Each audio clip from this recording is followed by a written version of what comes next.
वर्णानाम् अर्थसङ्घानां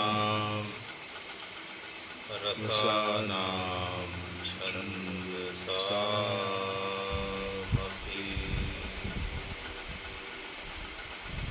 मङ्गलानां च कर्तारो वन्दे वाणी विनायकौ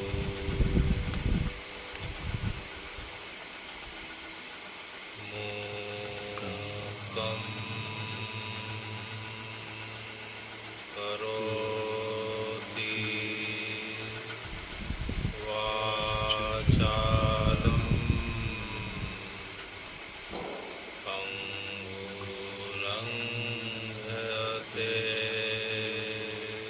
गिरिं यत् कृपातमहं वन्दे परमानन्दमाधवम्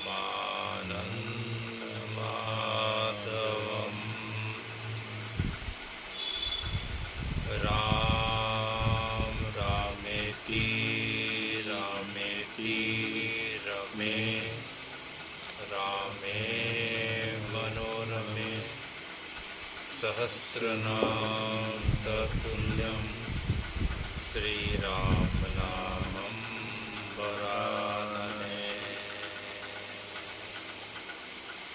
अतुलित बलधामं हेमशैलाभदेहं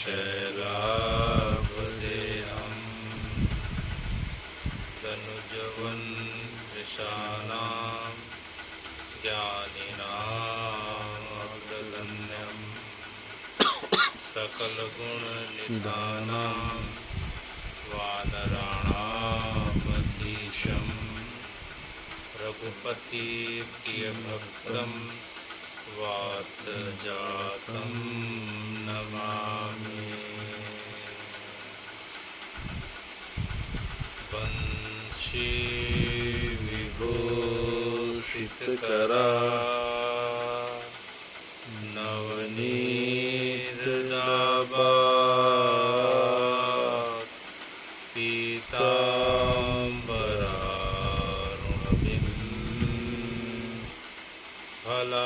फलाधरोष्टा पूर्णेन्दु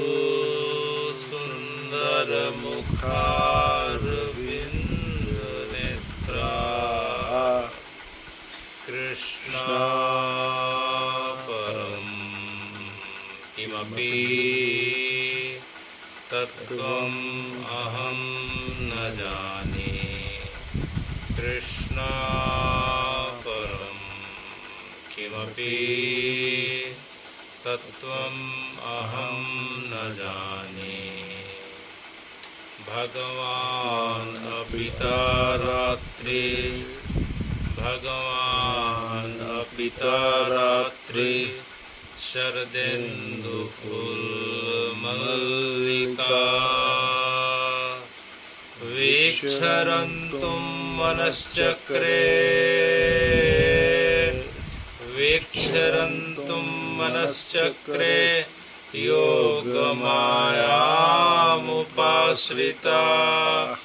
योगमायामुपाश्रिता भगवान् अपिता रात्रि।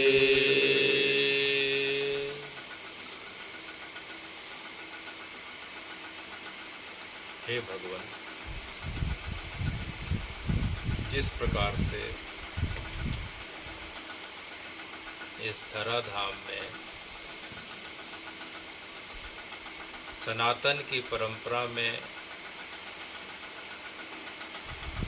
5 दिवसीय दीपोत्सव का कार्यक्रम अनंत काल से चला रहा है, जिसमें पहला धनतेरस का दिवस रहता है, दूसरा रूप चौदस का रहता है, तीसरा महालक्ष्मी की पूजा का रहता है, चौथा है भगवान गिरिराज धरण की लीला जो आपने करी थी, और उसके पश्चात भाई दूज का, इन सब को मिला के देखें तो इन 5 दीपावली के महोत्सव में आप सब भक्तों के हृदय में आनंद प्रदान करने हेतु उपस्थित रहते हैं।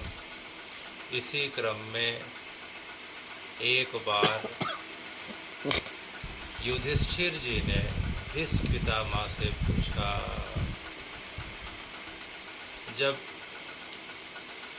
पांडवों की सभा थी तब युधिष्ठिर जी भीष्म पितामह के पास शरणागति के भाव से, आर्त भाव से आते हैं, साष्टांग करते हैं, चरणों की धूलि को माथे से लगाते हैं और उनके सामने घुटना मोड़ के दोनों हाथों को नमस्कार मुद्रा में बैठकर बड़े आर्त भाव से पूछते हैं कि हे गोविंद, हे माधव, हे गोपाल, हे देवदमन, हे इंद्रदमन, हमने आपकी अनेकों अनेक कथाएं सुनी हैं और सबसे प्रमुख कथा जो हम सुनते हैं कि आपकी गिरिराज धरण की जो लीला हुई थी, तो कृपया करके हमें बताएं कि ये जो गिरिराज पर्वत हैं, जिसे हम श्री गोवर्धन नाथ जी के नाम से भी जानते हैं, क्या यह गोवर्धन नाथ जी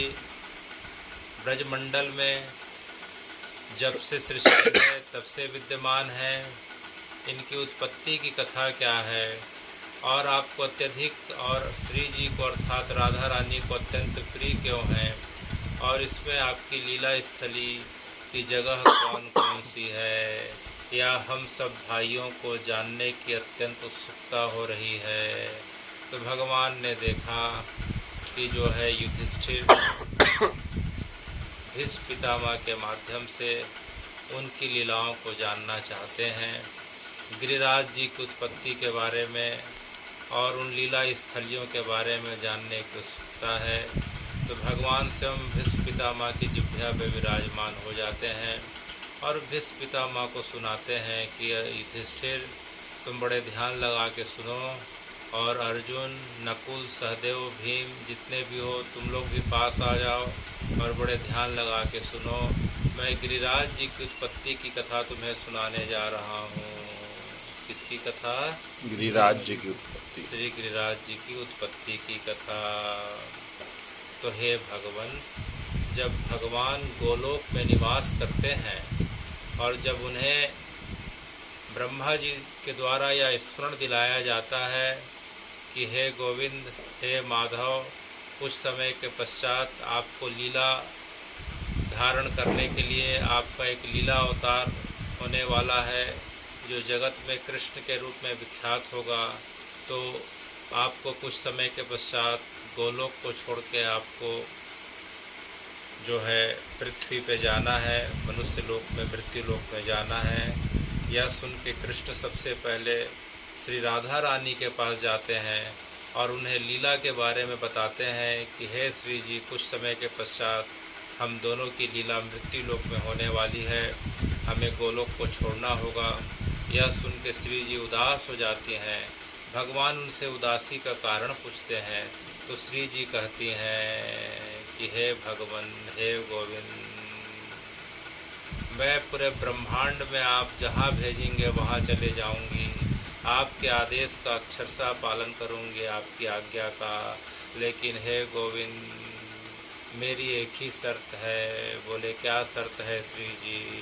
बोले कि जिस जगह पे आप जहाँ भेजो वहाँ यमुना जी होना चाहिए। क्या होना चाहिए? यमुना जी। श्री यमुना जी को होना चाहिए। 84 कोस का ब्रजमंडल होना चाहिए। क्या होना चाहिए? 84 कोस का ब्रजमंडल। और उस 84 कोस के ब्रजमंडल में गिरिराज जी को होना चाहिए। किसे होना चाहिए? गिरिराज जी को।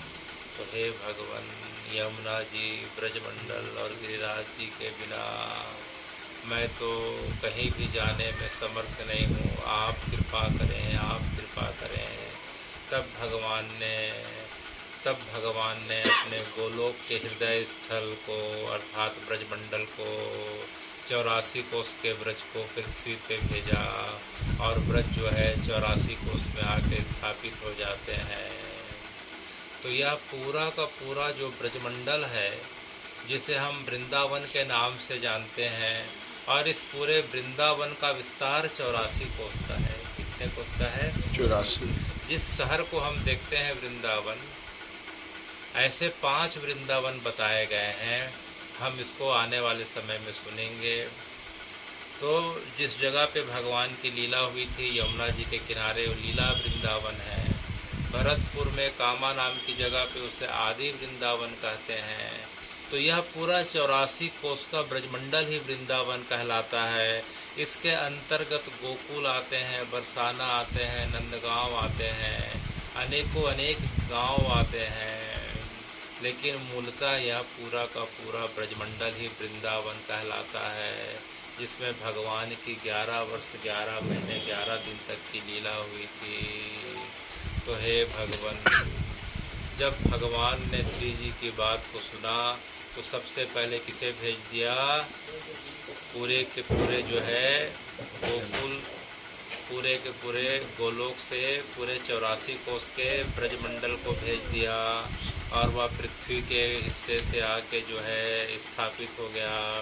और साथ में नीचे गोलोक से वृंदावन में किसे भेज दिया? यमुना महारानी को भेज दिया। किसे भेज दिया? यमुना महारानी। यमुना महारानी को भेज दिया। ये भगवान के आने के पहले से सतयुग के समय से स्थापित हो गए हैं। तब फिर भगवान से श्री जी ने कहा कि हे भगवान, आपने तो जो है ब्रज को भेज दिया, 84 कोस का विस्तार के साथ यमुना महारानी को भी पृथ्वी पे भेज दिया। अब जो है गिरिराज जी मुझे दिखाई नहीं पड़ रहे हैं। तो भगवान ने कहा कि हे श्री जी, आप बिल्कुल चिंता न करें, अब गिरिराज जी का जन्म होने वाला है। अच्छा, कैसा जन्म होने वाला है? तब भगवान ने श्री जी की ओर देख के कहा कि अब आप नीचे देखिए और अपनी दृष्टि को हिमालय की तरफ कर लीजिए। किधर कर लीजिए? हिमालय की तरफ। हिमालय को जो है पहले जो है शाल्मली द्वीप के क्षेत्र में आता था पूरा हिमालय। तो शाल्मली द्वीप में पूरा का पूरा जो है वहाँ के जो सबसे प्रमुख प्रधान जो है पर्वतराज होते थे, उनका नाम था द्रोणाचल। क्या नाम था? द्रोणाचल। और ये द्रोणाचल जो है द्रोणागिरी पर्वत नाम सुने हैं? द्रोणागिरी पर्वत वही पर्वत है जिसे हनुमान जी संजीवनी बूटी समझ के पूरा का पूरा उठा के ले आए थे। या कहाँ स्थित है? जब हम बद्रीनाथ जाते हैं तो चमोली ज़िला पड़ता है। रास्ते से बद्रीनाथ जी के रास्ते से हम जाएं तो वहाँ से करीब 40 किलोमीटर अंदर जो है द्रोणागिरी पर्वत स्थित है।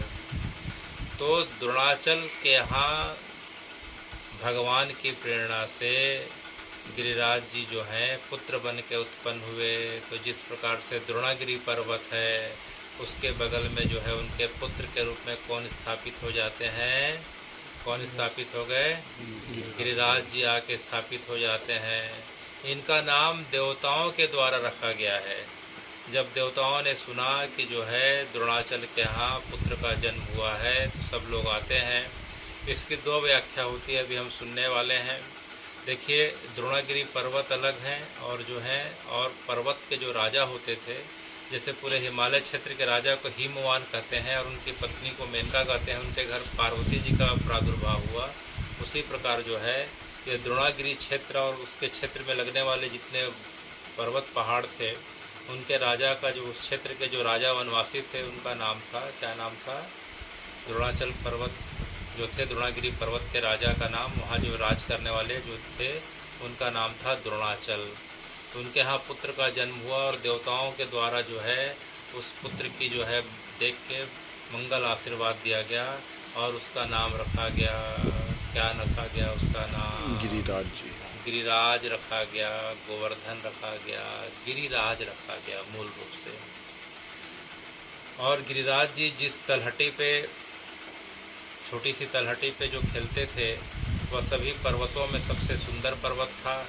उस पर्वत में असंख्य फल फूल, बेल, तमाल, पलाश, साल इस प्रकार के वृक्ष विद्यमान थे।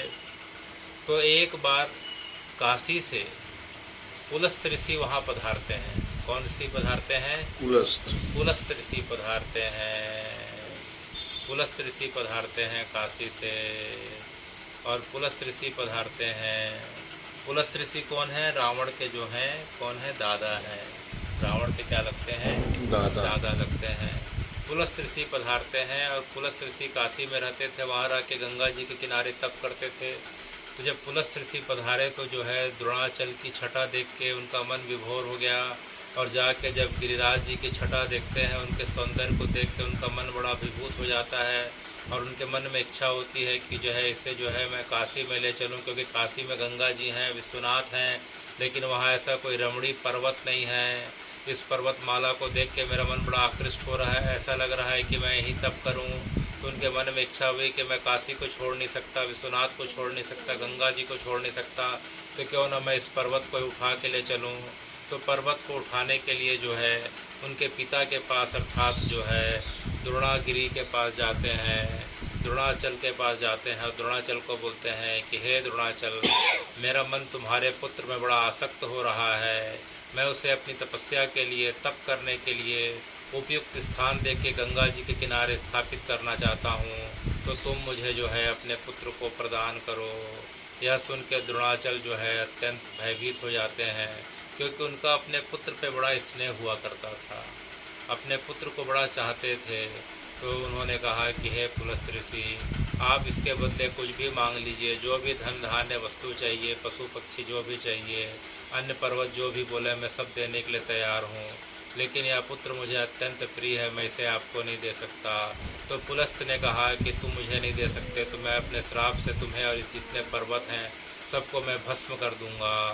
तो यह सुन के डर जाते हैं, और डरने के बाद अपने पुत्र के पास जाते हैं, गिरिराज जी के पास जाते हैं, और बोलते हैं कि हे पुत्र, मैं तुम मुझे अत्यंत प्रिय लगते हो, लेकिन श्राप के भयवश जो है मैं तुम्हें पुलस्त्य ऋषि को प्रदान कर रहा हूँ, हे पुत्र जो है तुम मुझे क्षमा करो। यह सुन के जो है गिरिराज जी पुलस्त्य ऋषि से बोलते हैं कि अरे पुलस्त्य ऋषि, आप ये बताइए कि मेरा विस्तार जो है 8 योजन लंबा। कितना लंबा? 8 योजन। 8 योजन लंबा, 2 योजन ऊंचा और 5 योजन चौड़ा है। 8 योजन लंबा, 2 योजन ऊंचा और 5 योजन चौड़ा है, अर्थात जो है 1 योजन माने 12 किलोमीटर का। तो करीब करीब 100 किलोमीटर लंबा, 25 किलोमीटर ऊंचा और 50 किलोमीटर चौड़ा मेरा विस्तार है। तो ये बताइए कि आप मुझे कैसे ले जाएंगे? तब जो है पुलस्त्य ऋषि ने कहा कि मैं अपने संकल्प के बल से हाथ में, दाहिने हाथ की हथेली में धारण करके तुम्हें ले जाऊंगा। तब पुलस्त्य को जो है गिरिराज जी ने कहा कि ठीक है, मैं अपने पिता की आज्ञा को सिरोधार्य करता हूँ और आपके साथ चलता हूँ, लेकिन मेरी भी एक शर्त है भगवान। बोले कौन सी शर्त? बोले अगर आप मुझे कहीं भी भूलवश, प्रमादवश, किसी भी कारण से एक बार ज़मीन में अगर रख देंगे तो मैं दोबारा उस जगह से नहीं उठूँगा, यह मेरी शर्त है। तो पुलस्त्य ऋषि को अपने जो है तेज पर, अपने संकल्प की सिद्धि पे बड़ा अभिमान था। उन्होंने कहा कि ऐसा हो ही नहीं सकता, मैं सीधे जो है काशी में जाके तुम्हें स्थापित करूँगा। तो जो है उसे जो है गिरिराज जी को अपने दाहिने हाथ की हथेली में रख के पुलस्त्य ऋषि चल पड़ते हैं। चलते चलते चलते चलते जब जो है वे ब्रजमंडल आते हैं, कहाँ आते हैं? ब्रजमंडल आते हैं। तो ब्रजमंडल में आते हैं तो गिरिराज जी को अपनी बचपन की पिताजी के द्वारा सुनाई गई कथा का स्मरण हो आता है, क्योंकि उनके पिता के पास हिमालय क्षेत्र में अनेक साधु संत लोग जो है, ज्ञानी लोग, योगी लोग आया करते थे और उन्हें भगवान की कथा सुनाया करते थे। तो गिरिराज जी बचपन से अपने पिताजी के साथ, उन साधुओं के साथ, उन संतों के साथ बैठ के कथा सुनते थे।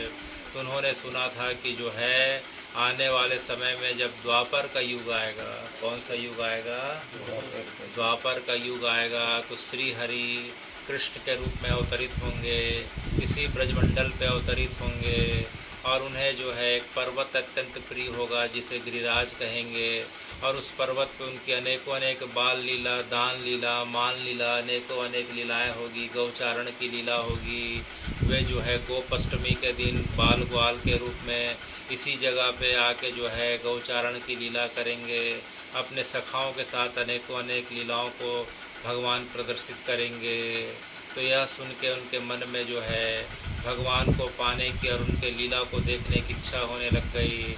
तो सोच रहे थे कि जो है मुझे तो ये काशी ले जाएंगे, अब मैं क्या करूं। तो ये भगवान को ही याद करके हे कृष्ण, हे गोविंद, हे माधव, हे केशव बोल के उनके मन को जो है मन ही मन स्मरण करते हुए उन्होंने जो है अपने वजन को बढ़ाना चालू कर दिया।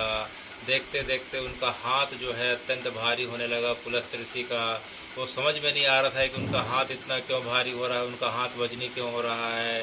तो हाथ का वजन जब अत्यंत बढ़ गया तो वे जो है उस गिरिराज जी को उन्होंने ज़मीन पर रख दिया और अपने हाथ को हटा लिया और बोले कि संध्या का समय हो गया, मैं त्रिकाल संध्या करके आता हूँ। तो जो है यमुना जी के पास चले जाते हैं और त्रिकाल संध्या करके वापस आते हैं और उसे उठाते हैं तो जो है गिरिराज जी उठते नहीं हैं और दोनों हाथ से उठाने का प्रयास करते हैं तो हिलते भी नहीं हैं। तब उन्होंने अपने तपोबल से जान लिया कि गिरिराज जी यहाँ से क्यों नहीं जाना चाहते हैं। तो उन्होंने अंतिम बार क्या निवेदन किया कि अरे गिरिराज तुम मेरे साथ चलो, तुम तो गंगा जी के पास स्थापित होने के लिए मैं तुम्हें ले जा रहा था, तुम यहाँ स्थिर हो गए हो। तब जो है गिरिराज जी ने कहा कि हे पुलस्त ऋषि, इसमें मेरी कोई गलती नहीं है, आप ही को आपने मुझे वचन दिया था कि एक बार मुझे जिस जगह पे रख देंगे मैं वहाँ से हिलूँगा नहीं, तब मैं यहाँ से हिल नहीं सकता, ये आपने अपने वचनों को तोड़ा है। तब जो है पुलस्त ने देखा कि गिरिराज बालक होते हुए भी उनके साथ दुष्टता कर रहा है। तो उन्होंने जो है बोला कोई बात नहीं, तुम्हें यहाँ रहना है रहो, कोई बात नहीं, लेकिन तुमने मेरी आज्ञा की अवज्ञा करी है तो मैं तुम्हें श्राप देता हूँ कि तुम जो है रोज़ तिल तिल करके नीचे ज़मीन में धंसते जाओगे और एक दिन विलुप्त हो जाओगे। तब से लेके आज तक जो है हे भगवान, जो गिरिराज जी जो है 100 किलोमीटर लंबे, 25 किलोमीटर ऊंचे और 50 किलोमीटर चौड़े थे, आज जो है 21 किलोमीटर की जो है चौड़ाई वाले हो गए हैं। मात्र कितनी चौड़ाई हो गई उनकी? 21 किलोमीटर की चौड़ाई हो गई है और अधिकतम ऊंचाई उनकी 30 फुट की दिखाई देती है और कहीं कहीं तो वे जो है घुटने तक की ऊंचाई में अत्यंत कम ऊंचाई के हो गए हैं। तब से लेके आज तक तिल तिल करके या अंगूठे के आकार का रोज़ जो है वे ज़मीन में धंसते हैं। कहीं तिल तिल करके आता है, कहीं जो है अंगूठे का आकार का आता है कि रोज़ वे ज़मीन में धंसते जा रहे हैं। इसके विपरीत हम जो है चित्रकूट में कामदगिरी को जाके देखें तो उसी समय राम जी के समय जिस ऊंचाई अवस्था को थे आज भी ऊंचाई अवस्था को हैं, करीब करीब जो है 5 किलोमीटर का व्यास में, और वर्तमान में जो है हमारे गिरिराज जी 21 किलोमीटर की चौड़ाई को लिए हुए हैं। कितने किलोमीटर? 21 किलोमीटर। उनकी परिक्रमा कितने किलोमीटर की है? 21 किलोमीटर की। तो इस 21 किलोमीटर में है भगवान 19.5 किलोमीटर जो है उत्तर प्रदेश में पड़ता है और 1.5 किलोमीटर जो है राजस्थान में पड़ता है। कितना पड़ता है उत्तर प्रदेश में? 19.5 और 1.5 किलोमीटर राजस्थान का भरतपुर जिला लग जाता है। तो इस प्रकार से जो है गिरिराज जी ब्रजमंडल में स्थापित हो गए। यह सुन के युधिष्ठिर और 5 पांडवों को बड़ी खुशी हुई कि हे भगवान, हम जो है गिरिराज जी की परिक्रमा अनेक बार करके आ चुके हैं हस्तिनापुर से, लेकिन आज जो है उनकी उत्पत्ति के बारे में आज हमें पता चल रहा है। कितनी रोमांचक बातें आपने बताई कि कहाँ जो है गिरिराज जी किसके पुत्र हैं। हिमालय के पास जो है द्रोणाचल के पुत्र हैं, वे यहाँ आके जो है स्थापित हुए हैं और उनके स्थापित होने का कारण क्या है कि वे भगवान की बाल लीलाओं को देखना चाहते हैं, दान लीला को देखना चाहते हैं, मान लीला को देखना चाहते हैं, गौचारण की लीला को देखना चाहते हैं, श्री जी के साथ उनकी श्रृंगार लीला को देखना चाहते हैं, उन सखाओं के साथ जो है उन मधुर लीलाओं का आस्वादन करना चाहते हैं। आखिर भगवान भी गिरिराज जी की इस भावना को समझ के कि गिरिराज जी ने मेरे कारण जो है इतना कष्ट सह के अपने पिता को छोड़ के आए और जो है पुलस्त ऋषि के श्राप को जो है इस प्रकार से पा के रोज फंस रहे हैं, तो भगवान ने अपने प्रति जो है निस्वार्थ निष्काम प्रेम को देखते हुए गिरिराज जी के जो है तलहटी को अपनी लीला स्थली का चयन किया और तब से लेके आज तक जो है भगवान गिरिराज में जो है अपनी लीलाओं का जो है हमें प्रदर्शन कर रहे हैं। अब इसके पश्चात भगवान की अनेकों अनेक लीला हुई। हमने सुना कि भगवान जो है इंद्र ने जब पूरे ब्रजमंडल में पूरी की पूरी भारी बारिश कर दी थी, तो जो है अपने बाएं हाथ के सबसे छोटी उंगली के नाखून के अग्रभाग से 7 दिन तक उठा के गिरिराज जी को उठा के रखा था। पूरे ब्रजवासियों को उसके नीचे बुला के सबकी रक्षा करी थी, इंद्र के प्रकोप से बचाया था। भगवान की गौचारण लीला हुई, अनेकों अनेक लीला हुई। और भगवान का जब शरीर छूटता है, भगवान का शरीर जब छूट जाता है, तो धीरे धीरे जो है गिरिराज जी और भगवान की लीला स्थली विलुप्त होने लग गई। तब जो है आज से 550 वर्ष पूर्व भगवान का पुनः अवतार हुआ चैतन्य महाप्रभु के रूप में। किसके रूप में हुआ? श्री चैतन्य महाप्रभु। राधा कृष्ण का युगल अवतार कहा जाता है। तो चैतन्य महाप्रभु जब अपनी अवस्था पे संन्यास लेके जो है जब वृंदावन की यात्रा पे थे, 2 महीने से ज़्यादा समय तक वृंदावन की यात्रा पे थे, तो वृंदावन में वे इमली तला के पास रुका करते थे यमुना जी को निहारते हुए। और जब वृंदावन से आगे बढ़ते हैं, तब जो है जब गिरिराज जी के पास आते हैं, तो उस समय गिरिराज जी को, मूल गिरिराज जी को लोग भूल चुके थे, और कामा में जो पहाड़ है उसे लोग जो है गिरिराज जी की संज्ञा देते थे। लेकिन महाप्रभु ने बताया है कि मूल गिरिराज तो यही है जो मथुरा के आगे पड़ते हैं। इसके पहले लोग कामा के पास स्थित पर्वत को गिरिराज जी माना करते थे। तो चैतन्य महाप्रभु ने हमें बताया कि मूल गिरिराज तो यही हैं। तो गिरिराज जी की मुख्य पहचान किससे होती है? तो हे भगवान राधा श्याम कुंड से होती है। किससे होती है? राधा श्याम। राधा श्याम कुंड से होती है। उस समय तो जो है बार बार भारत में आक्रमण के कारण, यवनों के आक्रमण के कारण, मलेच्छों के आक्रमण के कारण, जो है तुर्कों के आक्रमण के कारण, मंगोल के आक्रमण के कारण, मुग़ल के आक्रमण के कारण जो है पूरा ब्रजमंडल सूना हो गया था। सब मूर्तियां जो हैं विलुप्त हो गई थी, कोई जानने पहचानने वाला नहीं था। भगवान के सब मंदिर खाली हो गए थे। पूरा ब्रजमंडल में लोग जो है, लोगों के नाम पे केवल जो है वीरानी और सुनसान के अलावा कुछ नहीं। चील, बाज, गिद्ध, कौवे, इस प्रकार से कुत्ते, सियार, जंगली जानवरों से भरा हुआ केवल और केवल ब्रजमंडल हुआ करता था।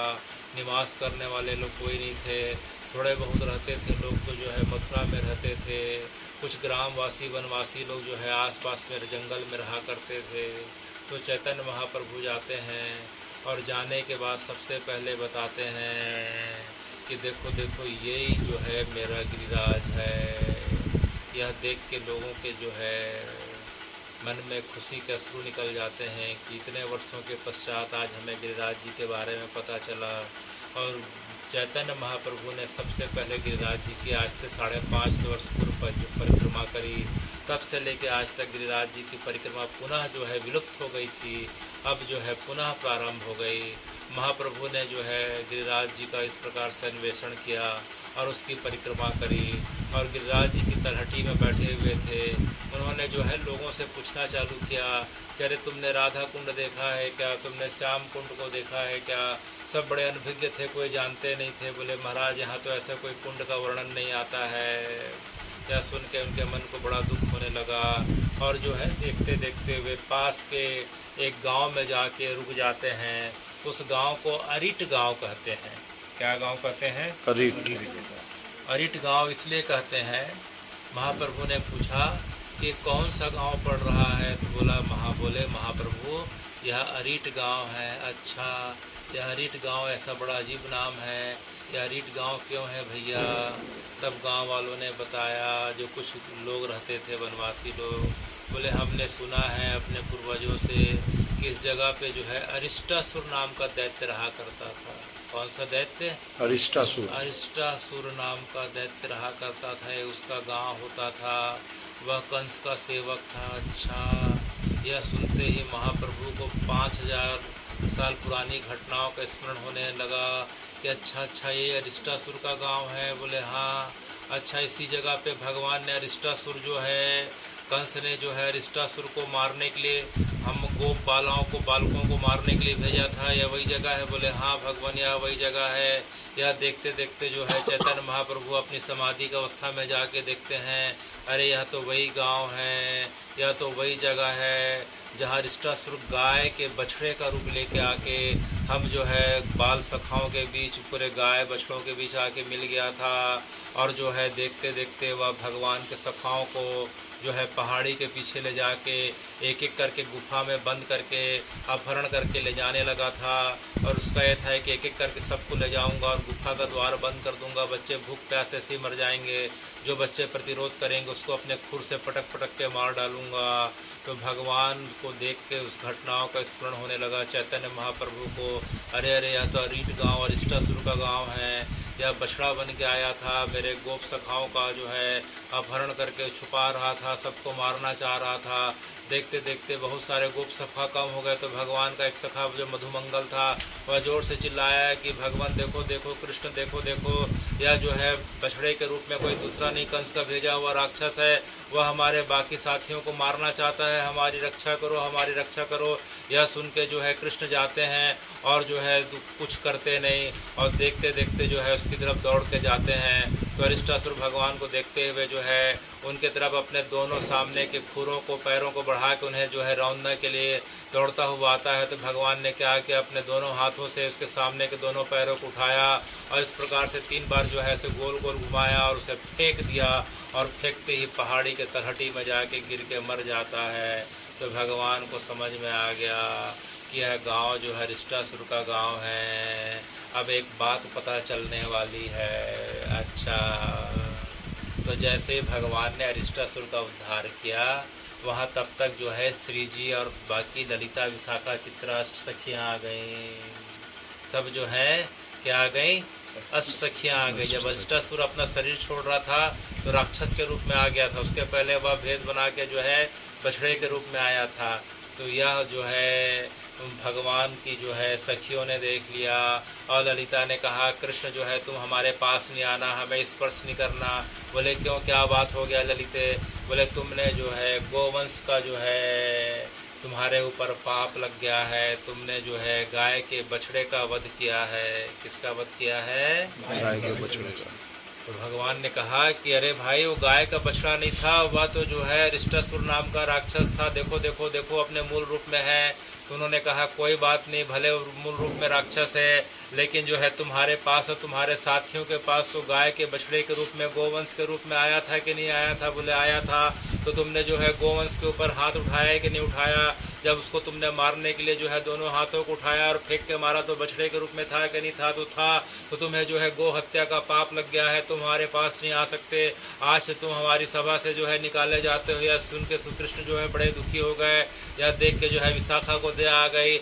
विशाखा ने जो है चित्रा की तरफ देखा, चित्रा ने चित्ररेखा की तरफ देखा, उसने भूदेवी की तरफ देखा, फिर उसने सुदेवी की तरफ देखा कि कृष्ण का चेहरा काला पड़ गया, बड़ा दुखी हो रहा है, सिर को नीचे करके अपने पैर के नाखून से जमीन को रगड़ रहा है, उसके आंख से आंसू निकल रहे हैं कि बड़ा दुख हो रहा है कि आज से जो है भगवान को गोपियों का संग नहीं मिलेगा। तब जो है आखिरी में सबने ललिता की तरफ कहा और ललिता की तरफ इशारा करके कहा कि हे ललिता, आप सब समस्या का निराकरण करती हो, आप भगवान की समस्या का, हमारी समस्या का निराकरण करो। तब ललिता ने कहा कि हे कृष्ण, एक उपाय दिखाई पड़ रहा है। वह उपाय क्या है? बोले श्री जी बताएंगी। तो श्री जी के पास जाती हैं और श्री जी बोलती हैं कि इनको बोलो कि जो है भारत भर में जितने भी तीर्थ हैं, भारत भर में पूरे जो है आर्यावर्त में कितने तीर्थ हैं, सब में जाके स्नान करके आ और सबका पवित्र जल लेके जो है इस जगह को आके पवित्र करें और गोबर से लिपें, तब जो है हमारे साथ आने योग्य होंगे। तो भगवान ने कहा भारतवर्ष में 60 अरब 60 करोड़ 60 हजार जो है 60,60,666 तीर्थ हैं। तो एक एक तीर्थ में जाऊंगा तो मेरे कई जन्म निकल जाएंगे, ऐसा कैसे संभव होगा?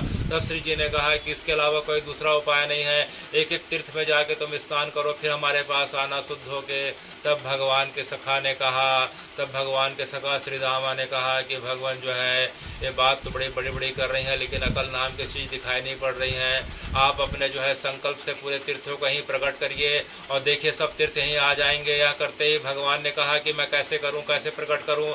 तो बोले आपकी बांसुरी लाओ। तो भगवान की बांसुरी को सब सखाओं ने, भगवान के जितने सखा थे, भगवान के सखा ने बांसुरी से उस जमीन पे एक छोटा सा गड्ढा किया और गड्ढा करके भगवान के साथ जो है स्मरण किया कि हे गंगा है यमुना है सरस्वती है कावेरी, हे महानदी, जितने भी भारत की पवित्र नदियां हैं सब जो है इस जगह पे आ जाएं, जितने तीर्थ आ जाएं, जितने सागर हैं सब आ जाएं।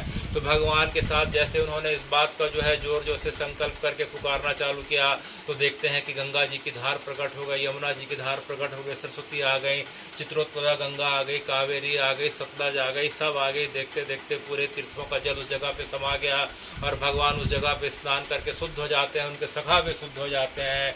तब तक जो है भगवान के दिमाग में एक बात आ गई कि मेरे को बड़ा शुद्ध हो गया बोल रही थी, अपवित्र हो गया बोल रही थी, लेकिन उसी जगह पे खड़ी हैं जिस जगह पे मैं वत्सासुर को मार के खड़ा हूँ। तो भगवान ने तो जो है तब तक जो है इस बात को समझ गए कि जो है मेरे साथ ये भी अशुद्ध हो गई हैं, क्योंकि किसी अशुद्ध व्यक्ति को जो है किसी व्यक्ति के दर्शन करने से उस जगह पे खड़े होने से भी व्यक्ति जो है शुद्ध हो जाता है। तो भगवान ने कहा देखो मैं तो शुद्ध हो गया हूँ, लेकिन तुम लोग जो है अब जो है शुद्ध हो गई हो, क्योंकि वत्सासुर का जो है धूल मेरा जो है शरीर का धूल हवा के माध्यम से तुम्हारे शरीर के ऊपर जो है चिपक गया है, इस जगह का तुमने स्पर्श कर लिया है, भले मेरा स्पर्श नहीं किया हो, तो अब तुम भी अशुद्ध हो गई हो। तो जब तक तुम भी जो है पवित्र तीर्थों के जल से स्नान करके मेरे पास नहीं आओगी तब तक जो है मैं तुम्हें स्वीकार नहीं करूँगा। तब उन सखियों ने क्या किया कि राधा जी के हाथ की जो कंगन थी, राधा जी के हाथ की कंगन से उस जगह पर जो है खोदा और खोदने के बाद फिर उन्होंने क्या किया, छोटा सा गड्ढा बना। तो बगल में गंगा प्रवाहित होती है, उसे मानसी गंगा कहते हैं। मानसी गंगा का स्मरण किया, गंगा जी प्रकट हो गई। देखते देखते सब नदियों को स्मरण करने लग गई। तो भगवान देख के हंसने लगे कि देखो जो है ललिते, तुम्हारे स्मरण करने से जो है जिस प्रकार से एक एक नदियाँ आ रही हैं, इतना देर लगा रही हो, लगता है कई जन्म हो जाएगा। लगता है कि तुम्हारे संकल्प में ज़्यादा दम नहीं दिखाई पड़ रहा है। मैंने एक बार सबको पुकारा, सब आ गई। तो एक काम करो। बोले क्या करो? तो जो है श्याम कुंड जो राधा कुंड के बगल में बना हुआ था, भगवान ने दोनों के बीच के दीवार को हटा दिया। क्या किया? दीवार को हटा दिया। तो श्याम कुंड का जो जल था कहाँ चला गया? राधा कुंड में चला गया। राधा और श्याम कुंड एक हो गए। दिखने में बाहर से अलग अलग दिखाई दे रहे हैं, अलग अलग दिखाई दे रहे हैं, आज भी अलग अलग दिखाई दे रहे हैं, लेकिन अंदर से दोनों कुंड एक ही हैं। भगवान ने जो है दोनों के कुंड के जल को आपस में मिला दिया। श्री जी पवित्र हो जाती हैं, सब तीर्थों के जल से भगवान पवित्र हो जाते हैं। इस प्रकार से उनकी लीलाओं का फिर से जो है प्रारंभ हो जाता है। तो हे भगवान, जैसे चैतन्य महाप्रभु ने अरिष्ट ग्राम का नाम सुना, ये अरिष्ट ग्राम वही है। इसके पश्चात जो है मैंने राधा और श्याम कुंड का इसी जगह पे प्रागट किया था। वह इस ग्राम के चारों तरफ इस प्रकार से गोल गोल घूमने लग गए, गोल गोल घूमने लग गए कि मेरा राधा कुंड कहाँ है, मेरा श्याम कुंड कहाँ है। महाप्रभु हा गोविंद, हे माधव, हे कृष्ण बोलते हुए घूम रहे थे। अचानक उन्हें जो छोटे छोटे पोखर दिखाई पड़े, उस समय तालाब का जो सबसे छोटा हिस्सा होता है वो पोखर कहलाता है, छोटा सा तालाब का हिस्सा। देखते देखते जो है दोनों पोखरों के पास आते हैं। तो एक पोखर का जल का रंग जो है सफ़ेद कलर का था, दूसरा का जो है श्याम वर्ण का था। तो समझ में आ गया कि यह राधा कुंड है, श्याम कुंड है। और देखते देखते जो है हे गोविंद, हे माधव बोलते हुए उस पोखर के अंदर छलांग लगा देते हैं। यह देख के गांव वाले सोचे कि महाप्रभु जो है पता नहीं किस पोखर में चले गए, पोखर में किस प्रकार के जीव जंतु हैं, महाप्रभु वापस आ पाएंगे कि नहीं, बहुत देर तक वापस न आए। यह देख के सब गांव वाले बड़े दुखी हो जाते हैं कि महाप्रभु कहाँ चले गए। अभी तो हमें इतनी अच्छी कहानी सुना रहे थे, अरिष्टग्राम की कहानी सुना रहे थे, हमें पता नहीं था। तभी देखते देखते जो है पानी का बुलबुला उठता है और महाप्रभु जो है बाहर आते हैं। महाप्रभु के चेहरे की कांति बदल जाती है, उनका रोम रोम खिल उठता है, चेहरा प्रसन्नता के भाव से गला रूंधा हुआ कि हे कृष्ण, हे गोविंद, आपकी कृपा से आज मुझे राधा श्याम कुंड का पुनः पता चल गया। तो बाहर आते हैं और पूरे गांव वालों को बताते हैं कि यही राधा और श्याम कुंड है, यही द्वापर के समय का राधा और श्याम कुंड है। यह देख के गांव वाले बड़े प्रसन्न होते हैं। और चैतन्य महाप्रभु ने जो है उस पोखर पे पहला स्नान किया आज से 550 वर्ष पूर्व, और जो है वहाँ की जो है अंदर की जो है कीचड़ का अपने माथे पे तिलक किया। तो हे भगवान, तब से लेके आज तक जो है इस परंपरा में जितने लोग हैं वे ब्रज की रज को जो है अपने माथे पे लेते हैं, और जो तिलक किसका करते हैं, राधा श्याम कुंड के रज का अर्थात कीचड़ का। श्याम कुंड का जल जो है आज भी अभी भी जाके देखें तो जो है काले रंग का दिखाई पड़ता है। राधा कुंड का जल श्वेत रंग का सफ़ेद दिखाई पड़ता है। महाप्रभु ने हमें पहले बार बताया और पहले बार बताने के पश्चात जो है उस कुंड का आने वाले समय में लोगों ने और विस्तार किया। तो जो है सालों में एक बार जब कुंड तालाब की सफाई होती है, राधा तालाब और श्याम तालाब की सफाई होती है, तो अंदर में वही कुंड दिखाई पड़ता है। अभी बड़ा सा तालाब दिखाई पड़ता है। जब तालाब को सुखा के जब जो है सफाई के लिए खाली किया जाता है तो अंदर में 2 कुंड दिखाई पड़ते हैं। वे कुंड राधा कुंड और श्याम कुंड हैं, जिसका मूल स्वरूप देखने के लिए 2-3 साल में एक आध बार जब सफाई की जाती है तो उस स्वरूप का दर्शन होता है। और वहाँ से जो कीचड़ निकाल के बाहर रखी जाती है उसे भक्त लोग ले जा के जो है अपने घर पे जो है भगवान की सेवा के स्वरूप में जो है अपने माथे पे, अपने अंगों पे धारण करते हैं। तो भगवान की परंपरा में, कृष्ण की परंपरा में मानने वाले जो है ब्रज के रज को जो है अपने जिह्वा पे धारण करते हैं। ब्रज रज को कहाँ धारण करते हैं? जिह्वा। ब्रज रज का सेवन करते हैं। और 2 जगह के रज को अपने माथे से लगाते हैं। एक राधा श्याम कुंड की रज और दूसरा गोपी तालाब की रज। कहाँ की रज? गोपी तालाब। गोपी तालाब की रज। गोपी तालाब जो है द्वारका जी के पास है। हम थोड़ा रुक्मणी मंदिर के आगे जाते हैं, द्वारकाधीश के मंदिर से 2 किलोमीटर आगे रुक्मणी मंदिर, और रुक्मणी मंदिर के आगे जाते हैं तो जो है गोपी तालाब पड़ता है। तो वहाँ जो है वहाँ का रज जो है गोपी तालाब का रज कहलाता है। और राधा श्याम कुंड का रज जो है, जो कुछ सालों में 2-3 साल में एक आध बार सफाई के लिए जब कुंड के दर्शन होते हैं तो जो उन कीचड़ों को निकाला जाता है तो उसको जो है सब भक्त लोग लाके इस प्रकार से अपने माथे पे धारण करते हैं। तो ब्रज की रज का सेवन करना चाहिए। क्यों सेवन करना चाहिए ब्रज की रज का? क्योंकि भगवान के चरण जो है उस जगह पे पड़े हैं, भगवान ने उस जगह पे बाल लीला करी है। तो उसके चरणों का सेवन करने का जो है भगवान की जो है चरण पादुदक है, भगवान के चरणों का प्रसाद कहा गया है। ब्रजरज जो है भगवान के चरणों का प्रसाद है, इसलिए ब्रजरज को जो है ग्रहण करना चाहिए। राधा श्याम कुंड के रज को और गोपी कुंड के रज को जो है गोपी तालाब के रज को माथे पे और अपने अंगों पे लगाना चाहिए। शास्त्रों का वचन है कि जो व्यक्ति रोज तुलसी दल का सेवन करता है या ब्रजरज का सेवन करता है, रोज गंगा जल पीता है, गंगा जल का सेवन करता है, गले में जो है भगवान के नाम का तुलसी का माला धारण करता है और जो है गोपी चंदन को या जो है राधा कुंड के रज को धारण करता है, उसे यमराज कभी अपने साथ नहीं ले जाते, अभी तो भगवान के पार्षद उसे गोलोक ले जाते हैं। कहाँ ले जाते हैं? गोलोक। इसलिए जीवन में जो है अपने नित्य क्रम में 3 चीज़ का सेवन रोज करना चाहिए। एक गंगा जल, एक क्या बताया गया? गंगा जल। और दूसरा गले में क्या धारण करना चाहिए? तुलसी। गुरु के द्वारा प्रदत्त माला या कंठी या दोनों नहीं है तो कौन सी माला धारण करना चाहिए? तुलसी माला, गुंजा माला। और जो है माथे पे क्या या शरीर के जो है अंगों में किसे लगाना चाहिए? ब्रजरज को, राधा कुंड की रज को या गोपी चंदन के रज को। इस प्रकार से जो है जो व्यक्ति धारण करता है उसके जीवन में कितना भी उतार चढ़ाव आए, लेकिन अंत में भगवान के पार्षद उसे जो है भगवान के परम धाम ही ले जाते हैं।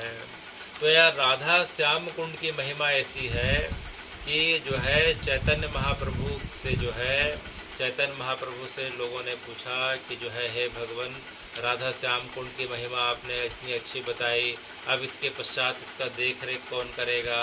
तो महाप्रभु ने कहा चिंता मत करो, मैं कुछ समय के पश्चात अपने योग्य शिष्यों को यहाँ भेज रहा हूँ, वे पूरे ब्रज का प्रकाश करेंगे। और मेरा एक शिष्य जो रहेगा रघुनाथ दास गोस्वामी। कौन? रघुनाथ दास गोस्वामी। रघुनाथ दास गोस्वामी जो है इस राधा कुंड में ही निवास करेगा और इसकी जो है कथा का विस्तार करेगा।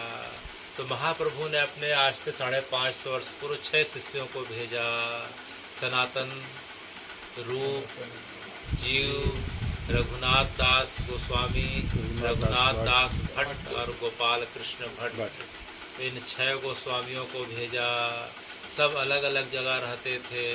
उसमें जो रघुनाथ दास गोस्वामी हैं, कौन? रघुनाथ दास गोस्वामी कलकत्ता के पास, हावड़ा के पास उनका जन्म हुआ था। उनके पिता बड़े जमींदार थे, लेकिन उनका विवाह भी हो चुका था, लेकिन जैसे उन्हें महाप्रभु चैतन्य महाप्रभु की लीलाओं के बारे में पता चला, उनका जीवन शुरू में बड़ा घोर सांसारिक हुआ करता था, लेकिन जैसे ही महाप्रभु के बारे में एक बार कथा सत्संग में वे सुनते हैं तो उनके मन में महाप्रभु को देखने की पाने की बड़ी इच्छा हो जाती है। वे अनेक बार प्रयास करते हैं कि कैसे भी करके महाप्रभु का दर्शन करूं।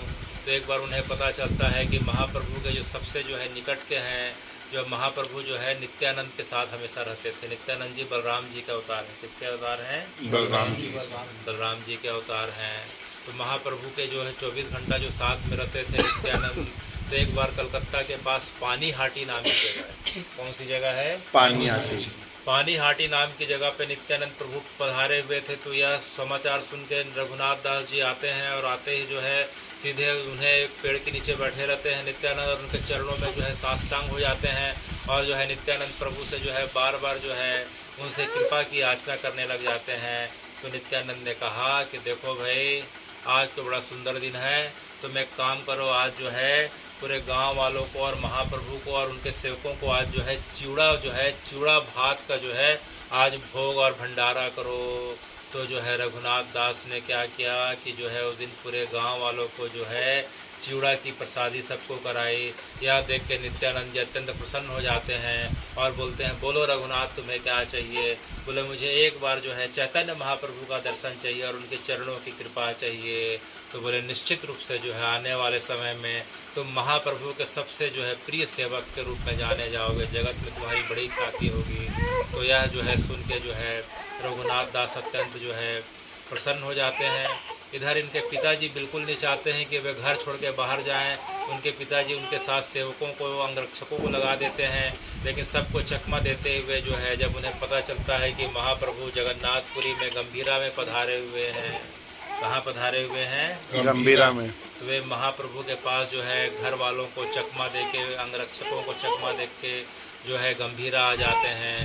महाप्रभु ने स्वीकार कर लेते हैं और अपने प्रमुख सेवक जो है दामोदर दास के साथ उन्हें जो है उनकी नियुक्ति कर देते हैं।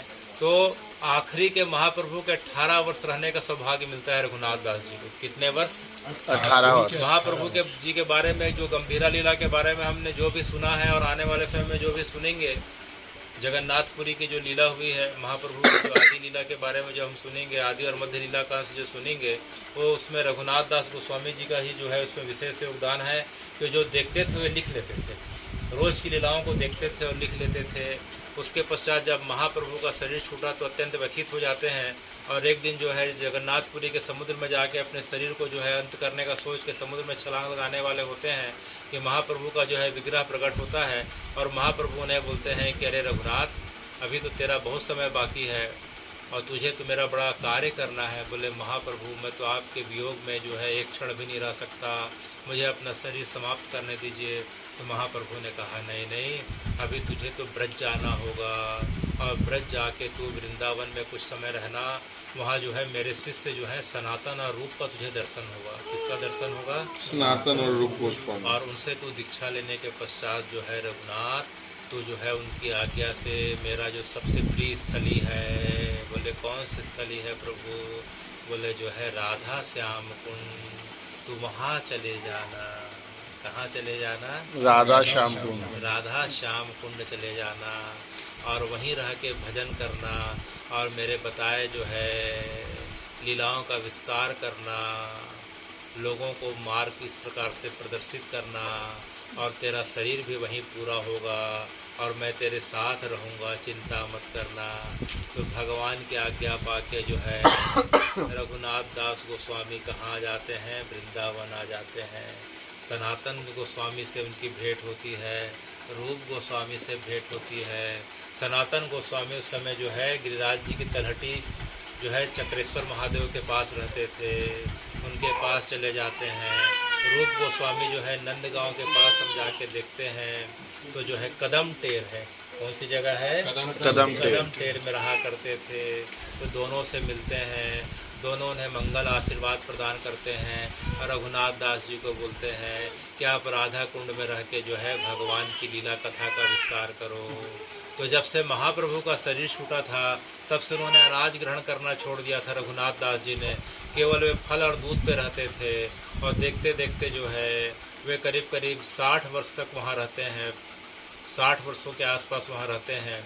और जो है जब उन्हें पता चलता है कि जो है अब सनातन गोस्वामी भी नहीं रहे, रूप गोस्वामी भी नहीं रहे, तो उन्होंने जो है फल लेना भी छोड़ दिया। वे दिन में केवल एक टाइम छाछ लिया करते थे। क्या लेते थे? छाछ। दिन में एक बार केवल छाछ लिया करते थे। और इस प्रकार से रोज़ 1 लाख बार जो है भगवान के जो है नाम जो है 1 लाख बार लिया करते थे। रोज़ 1 लाख बार नाम लिया करते थे। मुश्किल से 1.5 से 2 घंटा सोते थे। इसका प्रमाण प्रेमानंद जी मुश्किल से 3 घंटा सोते हैं। वृंदावन में आप लोगों ने दर्शन किया है। रात को 9-10 बजे सोते हैं और 12:30 बजे उठ जाते हैं और 2 बजे उनकी परिक्रमा प्रारंभ हो जाती है। तो जिसके अंदर भगवान के भजन का जो है इस प्रकार से बल आ जाता है, निद्रा की उसे आवश्यकता नहीं रहती, भोजन की आवश्यकता नहीं रहती, वह प्राणवायु के सेवन से अपने शरीर को इस प्रकार से स्थिर रख सकता है। तो मात्र जो है लोगों के आग्रह पे जो है एक बार जो है आधा गिलास छाछ लेके और केवल भगवान के नाम का आश्रय लेके भगवान की कथा सुनकर लोगों को सुना के राधा कुंड के बगल में उन्होंने जीवन व्यतीत किया। और जो है जब समय आता है तो ये राधा कुंड के बगल में हरे कृष्ण कृष्ण कृष्ण हरे हरे बोलते हुए अपने शरीर को पूरा कर देते हैं। तो हे भगवान, यह राधा श्याम कुंड कोई साधारण जगह नहीं है, यह साक्षात भगवान की लीला स्थली है। और जो रघुनाथ दास गोस्वामी जो हैं, ये जो है कथा के अनुसार जो है भगवान की जो है राधा जी की जो सखी की सखी जिसे मंजरी कहते हैं, मंजरी के स्वरूप में ही प्रकट हुए थे और उन्होंने राधा कुंड पे ही अपनी लीला को पूरा किया, शरीर की लीला को। और जो है वहाँ हम देखते हैं राधा कुंड के पास जाके तो वहाँ 3 गोस्वामियों की समाधि है। कितने गोस्वामियों की समाधि है? 3। रघुनाथ दास गोस्वामी, रघुनाथ भट्ट गोस्वामी और जो है कविराज गोस्वामी। तीसरी किसकी है? कविराज गोस्वामी। कविराज गोस्वामी, इन तीनों की समाधि स्थली है। तो रघुनाथ दास जी ने इस जगह पे शरीर छोड़ा था तो उनकी समाधि और समाधि स्थली राधा कुंड के बगल में आज भी कोई भी जाके उस जगह पे जो है भजन कर सकता है, उनकी समाधि का दर्शन कर सकता है। और जब कविराज गोस्वामी का शरीर पूरा हुआ तो संस्कार तो यहीं किया गया, लेकिन उनकी जो है राखों को जो है राधा दामोदर मंदिर में रख दिया गया है। कविराज गोस्वामी राधा कुंड के बगल में बैठ के जो है उन्होंने चैतन्य महाप्रभु के वे समकालीन थे। चैतन्य महाप्रभु का शरीर छूटता है तो चैतन्य महाप्रभु के बारे में उनके मन में जानने की बड़ी इच्छा हुई। अपने माँ से सुनते थे महाप्रभु जो है कृष्ण का उदाहरण उन्होंने ऐसी ऐसी लीला करी तो उनके बारे में बताए कौन।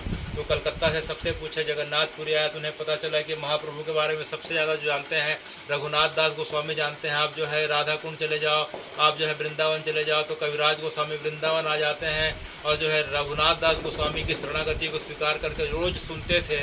उस सुनने के आधार पर उन्होंने जो है ग्रंथ का निर्माण किया है, ग्रंथ का लेखन किया, जिसे जो हम श्री चैतन्य चरितामृत कहते हैं। क्या कहते हैं? श्री चैतन्य। तो चैतन्य चरितामृत के जो मूल लेखक कविराज गोस्वामी जो है रघुनाथ दास गोस्वामी के समाधि के आगे थोड़ा जाएंगे तो बगल में कुटिया बनी हुई है, उस कुटिया में रहते थे और उनका शरीर भी वहीं पूरा हुआ। और तीसरे जो है रघुनाथ दास भट्ट जो हैं, जब उनका शरीर पूरा हुआ उनकी जो वहीं समाधि दी गई तो उनके शरीर के राख को जो है वृंदावन में एक जगह है 64 योगिनी मंदिर, 64 योगिनी मंदिर में उनके राख को रखा गया।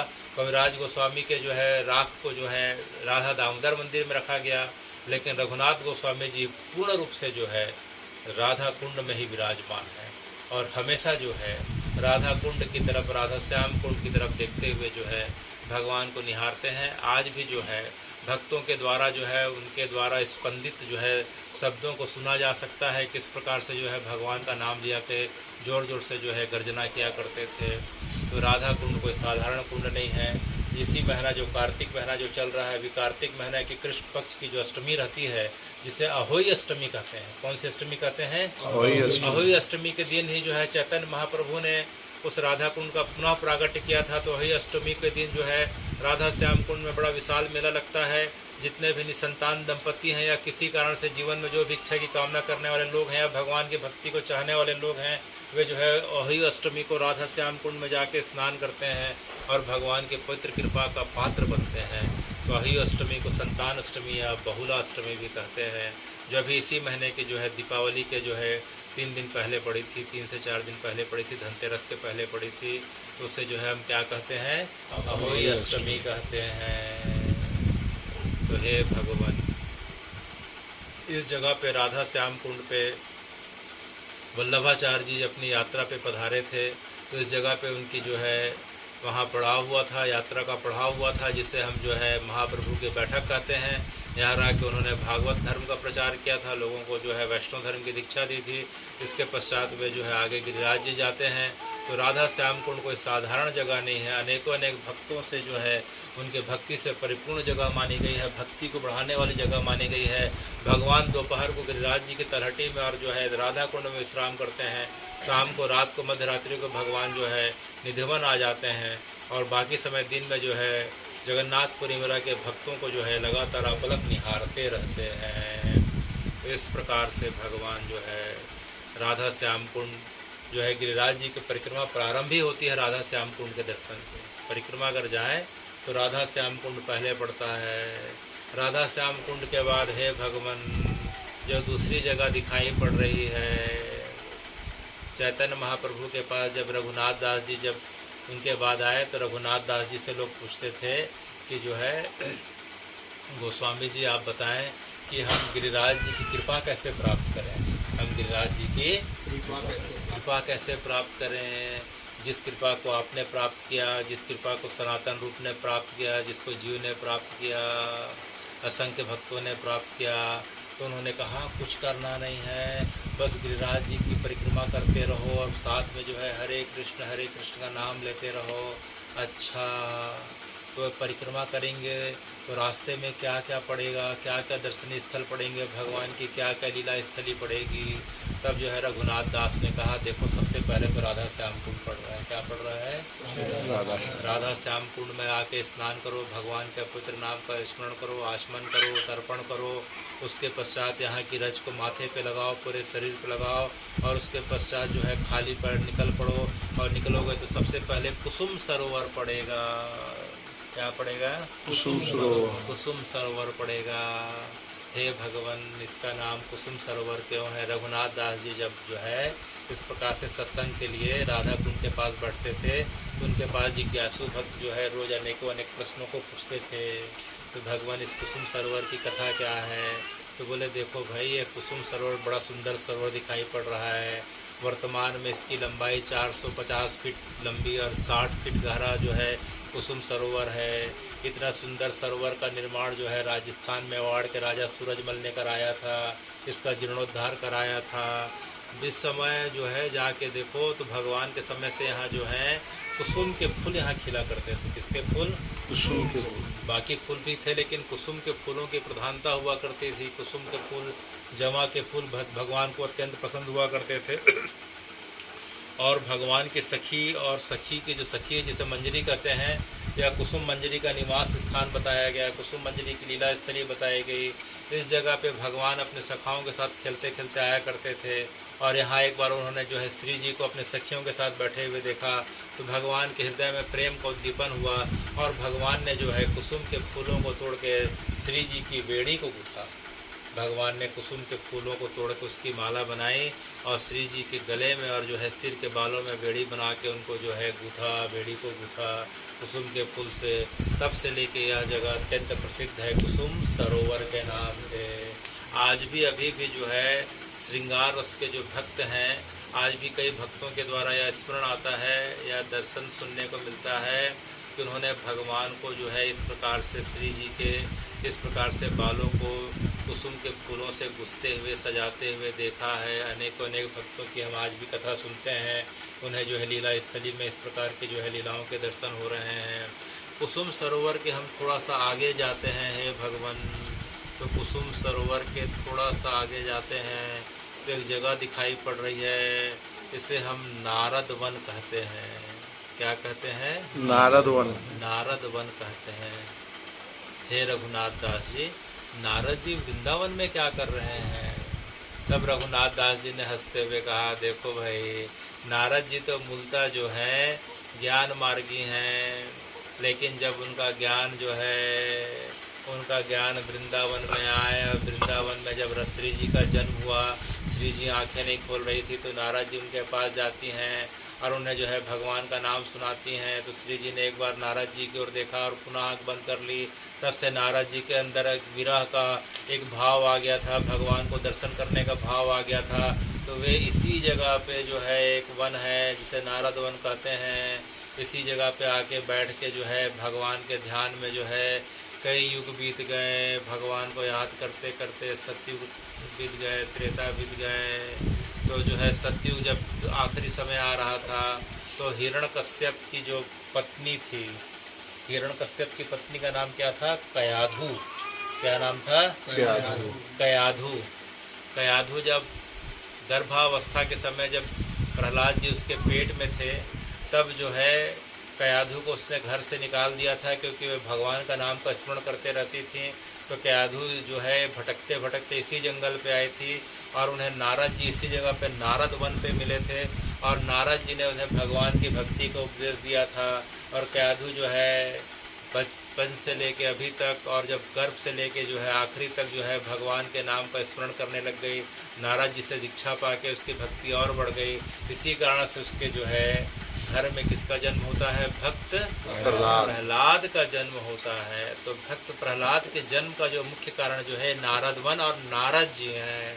अच्छा महाप्रभु, आपने कितनी अच्छी बात हमें बताई, ये बात तो पता ही नहीं थी। रघुनाथ दास जी से भक्तों ने कहा अरे अरे और रुको भाई और रुको। उन्होंने कहा देखो इसके पश्चात ध्रुव आते हैं। कौन आते हैं? ध्रुव आते हैं। भक्त प्रहलाद के बाद किसका जन्म होता है? बाद में ध्रुव का जन्म होता है। ध्रुव की जो है माँ का नाम था सुमति और बड़ी माँ का नाम था सुनीति। एक का नाम था सुमति और एक का नाम था सुनीति। तो जो है बड़ी माँ ने एक बार ध्रुव को जो है घर से निकाल दिया। वो जगह कौन सी थी? बिठूर। कानपुर के पास एक जगह है, क्या बोलते हैं उसे? बिठूर कहते हैं। तो निकाल दिया। तो उसकी माँ ने कहा कि जो है तू अपने पिता की गोद में बैठने के लिए परेशान हो रहा है। अरे ध्रुव, तू परम पिता की गोद में बैठने की इच्छा रख। तो माँ, परम पिता कहाँ है, कौन है? तो उन्होंने कहा कि जो है मैंने सुना है कि जो है यहाँ नहीं मिलते, राजमहल में नहीं मिलते, वे जंगल में मिलते हैं। तो ध्रुव रात को ही जो है घर छोड़ के 6 वर्ष के बालक निकल जाते हैं। बिठूर से चलते चलते चलते चलते जो है इसी जगह पहुँचते हैं। कहाँ पहुँचते हैं? नारद वन में पहुँचते हैं। नारद वन में उन्हें नारद जी मिलते हैं। नारद जी उन्हें कई प्रकार से डराते हैं। जब देखते हैं कि ध्रुव की भक्ति भगवान को पाने के लिए बड़ी प्रगाढ़ हो गई है, तब ध्रुव को जो है ओम नमो भगवते वासुदेवाय का 12 अक्षर मंत्र प्रदान करते हैं और जो है ध्रुव को बोलते हैं कि तुम जो है ध्रुव जो है यमुना जी के पास चले जाओ, जो है मथुरा चले जाओ। कहाँ चले जाओ? मथुरा। क्योंकि वो पूरा घना वन था, वहाँ कोई साधन नहीं थे। भजन के पश्चात भूख लगेगी तो बच्चा क्या खाएगा? मथुरा में उस समय लोग रहा करते थे, नारद वन में तो कोई रहता नहीं था नारद जी के अलावा। तो मथुरा चले जाना, यमुना जी के किनारे रहना और यमुना जी के किनारे रह के जो है भगवान का भजन करना, मेरे द्वारा दिए गए मंत्र का जाप करना, तुम्हें भगवान की निश्चित रूप से प्राप्ति होगी। तो ध्रुव को जो है नारद जी ने इसी जगह पे 12 अक्षरी ओम नमो भगवते वासुदेवाय को उपदेश दिया और ध्रुव जो है उसको उनके उपदेश को पाके मथुरा जाते हैं। आप लोगों ने जगह को देखा होगा, उस जगह को जो है ध्रुव टीला कहते हैं। यमुना जी के किनारे है मथुरा में और उसी जगह पे जो है ध्रुव को भगवान के दर्शन प्राप्त हुए। लेकिन मंत्र की दीक्षा कहाँ प्राप्त हुई? इस नारद वन में प्राप्त हुई। इस नारद वन में प्राप्त हुई। तो नारद जी को तपस्या करते करते बहुत दिन बीत गए। तो नारद जी ने सोचा कि मुझे भगवान के दर्शन कब होंगे। तब जो है उन्होंने जो है किसका आश्रय लिया? तब उन्होंने जो है वृंदा देवी का आश्रय लिया। वृंदावन की देवी कौन है? वृंदा देवी। वृंदा देवी का आश्रय लिया कि हे वृंदा देवी मेरे ऊपर कृपा करें, मुझे भगवान की लीलाओं का दर्शन कराएं। तो वृंदा देवी ने कहा कि हे नारद, आप मेरे साथ चलिए। नारद जी को ले जाती हैं और उसे कुसुम सरोवर में स्नान कराती हैं। कहाँ कराती हैं? सामने कुसुम सरोवर दिखाई पड़ रहा है, नारद यहाँ स्नान करके आओ। तो नारद जी जैसे कुसुम सरोवर में स्नान करते हैं, अब देखते देखते उनका शरीर जो ज्ञान मार्ग का, योग मार्ग का था, पूरा का पूरा शरीर और मन की दशा बदल जाती है। कुसुम सरोवर में स्नान करते ही उनके अंदर भक्ति की, विरह की, गोप भाव की इस प्रकार से भावना इस प्रकार से प्रकट हो गई और वे एक एक लता से, पताका से, पेड़ से, पत्थर से, जानवर जानवरों से सबसे जो है लिपट लिपट के ज़ोर ज़ोर से चिल्लाने लगे, हे कृष्ण, हे गोविंद, हे माधव, हे केशव। इस प्रकार से जो है ज़मीन में लोट-पोट होने लगे, यमुना जी के रेत में इस प्रकार से जो है इस प्रकार से होने लगे। तब जो है वृंदा देवी ने कहा कि हे नारद, आपका विरह बढ़ रहा है, विरह बढ़ रहा है, आप जो है चिंता मत करिए, आज रात को आप मेरे साथ आना। तो रात को जो है नारद जी के पास जो है वृंदा देवी आती हैं और उन्हें जो है नारद से नारद गोपी बना देती हैं, नारदी गोपी बना देती हैं। क्या गोपी? नारदी गोपी। नारदी गोपी बन जाते हैं और भगवान की जो है गिरिराज जी की जो है भगवान का जो महारास होता है उस लीला का दर्शन करते हैं। तब से नारद जी के अंदर जो है भक्ति की जो भावना जो प्रकट हो जाती है, नारद जी ने उसे जो है नारद भक्ति सूत्र के रूप में जो है उसकी व्याख्या करी है कि भक्त को कैसा होना चाहिए, भक्ति कैसे मिलेगी, भक्त के जीवन में अनुकूलता प्रतिकूलता है तो उसे कैसा व्यवहार करना चाहिए, किस प्रकार से भगवान की शरणागति का उपाय होना चाहिए। तो नारद भक्ति सूत्र की रचना भी उन्होंने यही करी थी। तो हे भगवान, यह नारद कुंड अत्यंत प्रसिद्ध जगह दिखाई पड़ रही है। यह सामान्य लोगों के दर्शन के लिए सुलभ नहीं होता है। जब भगवान की कृपा से कथा प्राप्त होती है तो इसका जाके किसी को बोलने बताने से बड़े मुश्किल से इस जगह का दर्शन के लिए ले जाते हैं, क्योंकि परिक्रमा मार्ग से अलग है। तो हे भगवान, नारद कुंड के बाद दूसरी जगह जो है, हे रघुनाथ दास जी, हमें किसके दर्शन करना चाहिए? रघुनाथ दास जी कहते हैं नारद कुंड इधर पड़ रहा है और इधर जो दिखाई पड़ रहा है अत्यंत पवित्र जगह है, उसे हम उद्धव कुंड कहते हैं। क्या कहते हैं? उद्धव कुंड। तो हे भगवान, इसे उद्धव कुंड क्यों कहते हैं? हमने तो सुना है कि उद्धव जी तो जो है बद्रीनाथ जी में भगवान की सेवा करते हैं, 6 महीने अब कपाट बंद हो गए तो वहीं सेवा करेंगे 6 महीने तक। तो नारद जी ने कहा, रघुनाथ दास जी ने कहा कि जब भगवान का शरीर छूट रहा था, उद्धव जी उनके साथ थे, तो भगवान ने उद्धव जी को आदेश दिया कि उद्धव तुम जो है जाके बद्री का आश्रम में रह के मेरी सेवा करो और मेरे नाम का विस्तार करो, मेरी कथा का उपदेश का विस्तार करो। उद्धव जी ने कहा कि भगवान मैं तो चले जाऊंगा, लेकिन जो है मेरे ऊपर एक कृपा करिए। बोले क्या? कि मैंने गोपियों से एक आशीर्वाद मांगा था।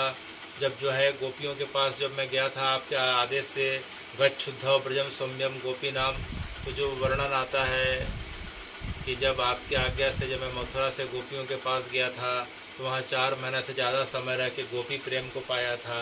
तो मैंने गोपियों से राधा जी से आशीर्वाद लिया था कि मैं एक रूप में लता पताका के रूप में गिरिराज जी की तलहटी में निवास करूँ। किसके रूप में? लता के रूप में, छोटे पेड़ के रूप में। तो हे भगवान, बद्रीनाथ तो मैं जा रहा हूँ, लेकिन मेरे ऊपर ये मंगल आशीर्वाद प्रदान करें कि मेरा शरीर जो है एक रूप में कहाँ रहे? गिरिराज जी की तलहटी में रहे। भगवान ने कहा ऐसा ही हो नारद, जो है ऐसा ही हो, तुम बद्रीनाथ में भी रहोगे और जो है गिरिराज जी की तलहटी में जो है लता के रूप में रहोगे। तो तब से लेके आज तक उद्धव जी गिरिराज जी की तलहटी में लता के रूप में है।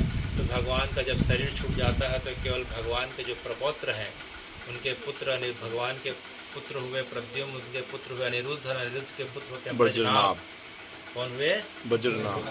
ब्रजनाभ को और 16,000 रानियों को लेके अर्जुन हस्तिनापुर आ जाते हैं और ब्रजनाभ को जो है ब्रजमंडल का राजा घोषित कर देते हैं। और ब्रजनाभ अपने 16,000 माओं के साथ बड़े दुखी रहते हैं कि मेरे परदादा किस प्रकार से थे, उनकी लीला कैसी थी, यहाँ कुछ दिखाई नहीं पड़ रहा है। तब सांडिल ऋषि बोलते हैं कि तुम जो है गिरिराज जी की परिक्रमा करो और परिक्रमा जो है भगवान का नाम लेते लेते करना, हरे कृष्ण कृष्ण कृष्ण हरे हरे, नृत्य करते हुए, संकीर्तन करते हुए, ढोल मृदंग बजाते हुए करना। तो तुम्हें वहाँ उद्धव जी के दर्शन होंगे। किसके दर्शन होंगे? उद्धव जी के। और उद्धव जी ही तुम्हारे जो है परदादा के बारे में कहानी बताएंगे और उनको सुन के तुम्हारे जो है माँ का, दादी का, परदादी का जो मन शांत होगा और जो है तुम्हारे मन की व्याकुलता, संशय भी दूर होगा। तो जो है ब्रजनाभ जी 16,000 रानियों, 16,100 रानियों को लेके पूरे जो है गिरिराज जी की परिक्रमा करते हैं, संकीर्तन करते हैं, ढोल मृदंग इस प्रकार से बजते रहता है। और जो है परिक्रमा करते करते एक जगह आती है जिसे उद्धव कुंड कहते हैं। उस जगह पे आकर जैसे संकीर्तन बढ़ता है, जैसे संकीर्तन बढ़ता है, जो है छोटी छोटी झाड़ियाँ वहाँ रहती हैं, झाड़ियों से सरसराहट की आवाज़ आती है। देखते देखते पुंज प्रकट होता है, एक पुंज प्रकट होता है, देखते देखते मनुष्य के रूप में जो है बदल जाता है और वे मनुष्य और कोई दूसरे नहीं जो है श्री उद्धव जी रहते हैं। उद्धव जी ने प्रकट होकर ब्रजनाभ को और जो है सब रानियों को भगवान की दिव्य श्रीमद् भागवत की कथा सुनाई। और भागवत की कथा को सुनने के पश्चात 16,100 रानियाँ दिव्य विमानों में बैठ के गोलोक को प्रस्थान कर जाती हैं। और जो है ब्रजनाभ का जो है संदेह जो है वियोग शांत हो जाता है। और ब्रजनाभ को जो है उद्धव जी बोलते हैं कि हे ब्रजनाभ, अब आपके द्वारा ब्रजमंडल का विस्तार होगा, आप जो है ब्रज का विस्तार करिए। तो बोले हे भगवान, इस ब्रजमंडल में मैं गिरिराज जी की तलहटी में आया हूँ, यहाँ आप कुछ भगवान की निशानी को बताइए। तो बोले देखो, यह बात किसी को बताना नहीं, ऊपर जाओगे तो भगवान ने जिस स्वरूप में गिरिराज जी को धारण किया था वही स्वरूप की मूर्ति, वही विग्रह आज भी जो है उस जगह पे रखा हुआ है, उसे तुम्हें फिर से पुनर्स्थापित करना होगा। तब ब्रजनाभ ने जो है ऊपर जाके भगवान जिस स्वरूप में, जिसे हम गोवर्धन नाथ जी गिरिराज जी बोलते हैं, जो धमतरी में जो गोवर्धन जी की हवेली में जाके देखेंगे कि भगवान जो उठाए हुए हैं गिरिराज जी को, वही स्वरूप की मूर्ति उन्हें प्राप्त होती है। और ब्रजनाभ जी के द्वारा जो है गिरिराज जी के ऊपर में जो है शिखर पे उस मूर्ति का जो है स्थापना करके मंदिर का निर्माण कराया जाता है। और आने वाले समय में आक्रमण के कारण जो है मूर्ति फिर से जो है पहाड़ में विलुप्त हो जाती है। लेकिन उद्धव जी ने बताया और जो है ब्रजनाभ जी ने उन्हें स्थापित किया। तो यह जगह कौन सी कुंड कहला रही है? उद्धव कुंड कहलाती है। हे रघुनाथ दास जी, आपने बड़ी अच्छी कथा बताई। हमारा मन लग रहा है कि आज हम अभी जो है उद्धव कुंड में जाके, बस आपने एक ही शर्त रखी, उद्धव कुंड में जाके भगवान का नाम लेते हुए, नृत्य करते हुए, संकीर्तन करते हुए, ढोल मृदंग ताल बजाते हुए, ताली बजाते हुए केवल भगवान को करुण भाव से कोई पुकारता है तो आज भी अभी भी संतों ने बताया कि आज भी अभी भी जो है उद्धव जी के दर्शन हो रहे हैं। उद्धव जी भागवत और भगवान की लीलाओं का दर्शन करा रहे हैं। तो ब्रजमंडल की सबसे खास बात यह है कि जब हम गिरिराज जी की परिक्रमा में जाएं तो गिरिराज जी की परिक्रमा की सफलता यही मानी जाती है कि हमें उद्धव जी के दर्शन हो जाएं। किसके दर्शन हो जाएं? उद्धव जी के दर्शन हो जाएं। तो हे भगवान, इस प्रकार से उद्धव जी के दर्शन हो रहे हैं उद्धव कुंड में। और थोड़ा सा आगे जाते हैं तो एक जो है सरोवर दिखाई पड़ रहा है। यह सरोवर कौन सा सरोवर है? पहाड़ के तलहटी में एक सरोवर और एक मंदिर दिखाई पड़ रहा है। तो यह सरोवर मानसी गंगा कहलाता है। क्या कहलाता है? मानसी गंगा। तो हे रघुनाथ दास जी, इस मानसी गंगा की कथा क्या है? तो भगवान के समय उनके माता पिता वृद्ध हो गए थे तो उनके मन में इच्छा हुई कि एक बार जो है हरिद्वार जाके गंगा जी में स्नान कर लें। हर की पौड़ी में गंगा जी का स्नान कर लें, ऋषिकेश का दर्शन कर लें, गंगा जी का दर्शन कर लें, आचमन कर लें, तर्पण कर लें। तो भगवान ने देखा कि जो है माता पिता तो काफ़ी वृद्ध हो चुके हैं, ठीक से चलते बन नहीं रहा है, कहाँ जाएंगे, कैसे जाएंगे। तो उन्होंने कहा कि बाबा आप एक काम करो कि आपको जाने की ज़रूरत नहीं है, मैं यहीं गंगा जी को बुला लेता हूँ। बोले तेरे बुलाने से आ जाएंगे लाला? बोले बिल्कुल आ जाएंगे। तो भगवान जो है जब उनकी यात्रा इसी गिरिराज जी के पास पहुंची थी तो उन्होंने गंगा जी को आह्वान किया और जैसे ही पर्वत पे हाथ लगाया गंगा जी की धारा प्रकट हो गई। उसे क्या कहते हैं? मानसी गंगा कहते हैं। तो इस प्रकार से जो है उस जगह पे नंद बाबा यशोदा मैया के साथ में पूरे ब्रजवासियों के द्वारा जो है स्नान किया गया, आचमन किया गया, तर्पण किया गया। तब से लेके आज तक यह परंपरा है कि कोई जो हरिद्वार नहीं जा पाए कोई बात नहीं, ऋषिकेश नहीं जा पाए कोई बात नहीं, कोई प्रयागराज जा पाए कोई बात नहीं, लेकिन जो है मानसी गंगा में कोई स्नान कर लेता है उसे गंगा दर्शन, स्नान, आचमन, तर्पण का फल और पुण्य प्राप्त हो जाता है। और मानसी गंगा के बगल में जो है हे भगवान एक शिवलिंग दिखाई पड़ रहा है। यह शिवलिंग कौन सा है? इसे जो है हम श्री चक्लेश्वर महादेव कहते हैं। क्या कहते हैं? चक्लेश्वर महादेव। चक्रेश्वर महादेव या चक्लेश्वर महादेव, आज की भाषा में चक्लेश्वर बोलते हैं, पहले चक्रेश्वर महादेव कहते थे। तो यहाँ शंकर जी स्थापित हैं। तो मानसी गंगा के बगल में हम जाके देखते हैं दाहिने तरफ तो जो है भगवान का शिवलिंग विराजमान है जिसे हम चक्रेश्वर महादेव कहते हैं। तो हे भगवान यह कौन सी कथा है? तो जो है बताते हैं कि देखो भाई, जब इंद्र जो है इतनी तेज़ वर्षा करने लगा, इतनी तेज़ वर्षा करने लगा कि पूरा ब्रजमंडल डूबने लगा, तो भगवान ने क्या किया कि गिरिराज जी को धारण कर लिया और पूरे ब्रजवासियों को जो है गिरिराज जी के नीचे तलहटी में छुपा लिया। और 7 दिनों की वर्षा के पश्चात जब वर्षा का प्रकोप शांत हुआ, जब इंद्र आके भगवान से क्षमा मांगा, तब जो है भगवान ने इंद्र को क्षमा किया और ब्रजवासियों को फिर सुरक्षित अपने घरों पे भेज दिया। लेकिन तब तक बारिश का पानी इतना जम गया था कि पूरा ब्रज जो है पूरा पानी से लबालब था। तो भगवान ने जो है महादेव से विनती करी, उनसे प्रार्थना करी। किससे प्रार्थना करी? महादेव से प्रार्थना करी कि हे महादेव, देखो तो पूरा ब्रजमंडल पानी से भर गया है, आप निस्तारी की व्यवस्था करें। तो महादेव ने अपने त्रिशूल से और भगवान के चक्र की सहायता से पूरे जगहों को फोड़ा, जहाँ जहाँ पानी जमा हुआ था।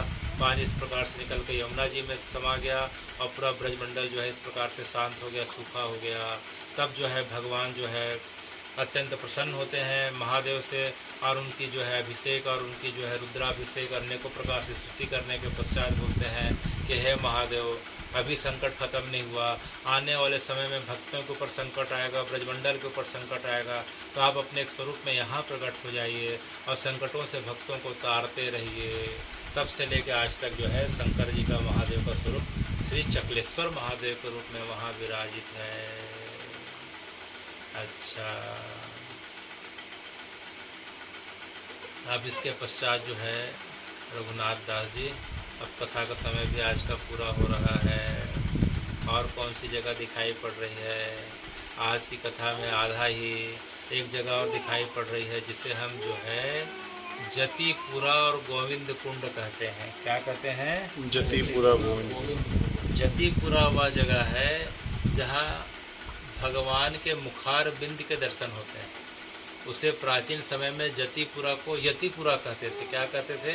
यतिपुरा। यतिपुरा क्यों कहते थे? क्योंकि चैतन्य महाप्रभु के गुरु ईश्वरपुरी गोस्वामी और उनके गुरु माधवेंद्रपुरी गोस्वामी, कौन हुए? माधवेंद्रपुरी गोस्वामी। माधवेंद्रपुरी गोस्वामी यति थे, यति माधवेंद्रपुरी बोलते थे। तो यतिपुरा नाम था, फिर यति से फिर क्या हो गया? जति हो गया। मेवाड़ के राजा जो है सूरजमल ने वहाँ के जो है जति राम को वहाँ का मुखिया बनाया, तो जतिपुरा, और उसके पहले यति माधवेंद्रपुरी गोस्वामी के नाम पे जो है उसका नाम यतिपुरा हुआ करता था। क्योंकि उस समय माधवेंद्रपुरी जी के समय वहाँ कोई नहीं रहता था। माधवेंद्रपुरी जी है गोविंद कुंड के किनारे और मुखार बिंद के सामने, और गोविंद कुंड के किनारे जो है गुफा पे बैठ के वहाँ भजन करते थे। भगवान को पाने के लिए रात दिन भजन करते थे। कई दिनों में एक आध बार जो है कोई एक आध रोटी का टुकड़ा डाल के चला गया, वहाँ तो कोई रहता नहीं था, तो भोजन पाते थे, कभी निकलते नहीं थे। तो एक बार जो है उन्हें भगवान का जो है स्वप्न आदेश हुआ कि माधवेंद्रपुरी जी, अब मेरा जो है प्रकट होने का समय आ रहा है।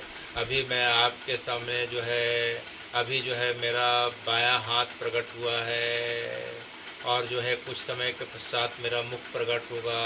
तो जो है मेरे बाएं हाथ और मुख की सेवा आपको करनी होगी।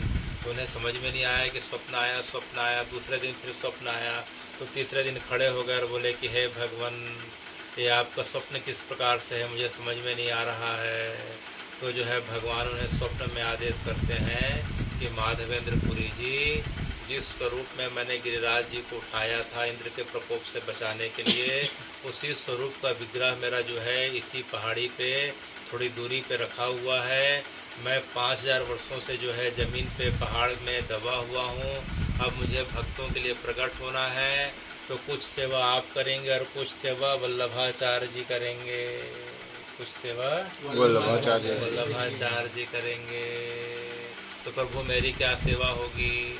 तो मेरा हाथ प्रकट हो गया है और मुख प्रकट होने वाला है, तो मेरे मुखार वृंद के और हाथ की सेवा आपके माध्यम से होगी। आप आके छोटी सी मंदिर स्थापित करिए, मेरी भोग रात की सेवा की व्यवस्था करिए। तो माधवेंद्रपुरी गोस्वामी जी जो है उस जगह पे जाते हैं जहाँ स्वप्न आदेश होता है। तो जाके देखते हैं, गांव वालों के साथ जाते हैं, तो भगवान का बायां हाथ प्रकट है और मुखार बिंद प्रकट है। फिर भगवान की उस जगह पे जाके सेवा करते हैं, मंदिर बनाते हैं। और बगल में गोविंद कुंड दिखाई पड़ रहा है। भगवान कौन सा कुंड? गोविंद कुंड। गोविंद कुंड की कथा क्या है? इस जगह पे भगवान जो है 7 दिनों तक जब इंद्र ने बारिश कराई, और जब इंद्र देख लिया कि भगवान पूरे ब्रजवासियों का जो है इस प्रकार से रक्षा करे कि एक जो है चींटी तक को खरोच नहीं आए, किसी प्रकार से जन धन पशु धन की हानि नहीं हुई, इंद्र बड़ा लज्जित हुआ। उसे अपने किए पे जो है बड़ा पश्चाताप होने लगा और जो है सुरभि गाय और ऐरावत हाथी को सामने रख के जो है खुद पीछे पीछे सिर झुका के मुंह में तिनका रख के और अपने मुकुट को जो है अपने इस प्रकार से नीचे रख के भगवान के सामने आके खड़ा हो गया कि तीर्ण मुँह में तिनका रख के कि भगवान मैं आपके सामने जो है तिनके से भी तुच्छ हूँ, जो इंद्र जो कहलाता हूँ, लेकिन आपके चरणों के सामने जो है मैं तिनके से भी तुच्छ हूँ। मुकुट को ज़मीन में रख दिया, भगवान के चरणों में रख दिया और जो है भगवान कुपित होकर उसे मार मत दें, श्राप मत दे दें करके जानबूझ के उसने क्या किया कि सुरभि गाय को रखा, उसका पूंछ पकड़ के खड़ा था। क्योंकि भगवान के सामने कोई कितना भी अपराध कर दे लेकिन गौ माता का आश्रय लेके कोई आता है तो भगवान उसके जो है उसको क्षमा कर देते हैं। तो भगवान जो है फिर इंद्र को क्षमा करते हैं। फिर इंद्र भगवान से निवेदन करता है कि भगवान मैं आपका जो है इस प्रकार से जो है अभिषेक करना चाहता हूँ। तो भगवान को कृष्ण को इंद्र ने बैठाया, जिस शिला पे बैठाया वह शिला आज भी है। ऐरावत हाथी के खुर जिसमें पड़े थे वह खुर आज भी है। सुरभि गाय के खुर के निशान आज भी हैं। और इस प्रकार से जो है इंद्र ने सभी तीर्थों के आह्वान करके सभी तीर्थों के जल से भगवान का अभिषेक किया और अभिषेक के कारण जो जल इकट्ठा हुआ वह वर्तमान में गोविंद कुंड कहलाता है। तो हे भगवान, गोविंद कुंड के स्नान से, आचमन से, दर्शन से व्यक्ति के अनेक जन्मों के पाप तो चले ही जाते हैं, साथ ही उसके हृदय में निर्मल कृष्ण भक्ति प्राप्त हो जाती है। और जैसे व्यक्ति के अंदर निर्मल कृष्ण भक्ति का उदय होता है उसके मुख से अनायास ही क्या निकलने लग जाता है, हरे कृष्ण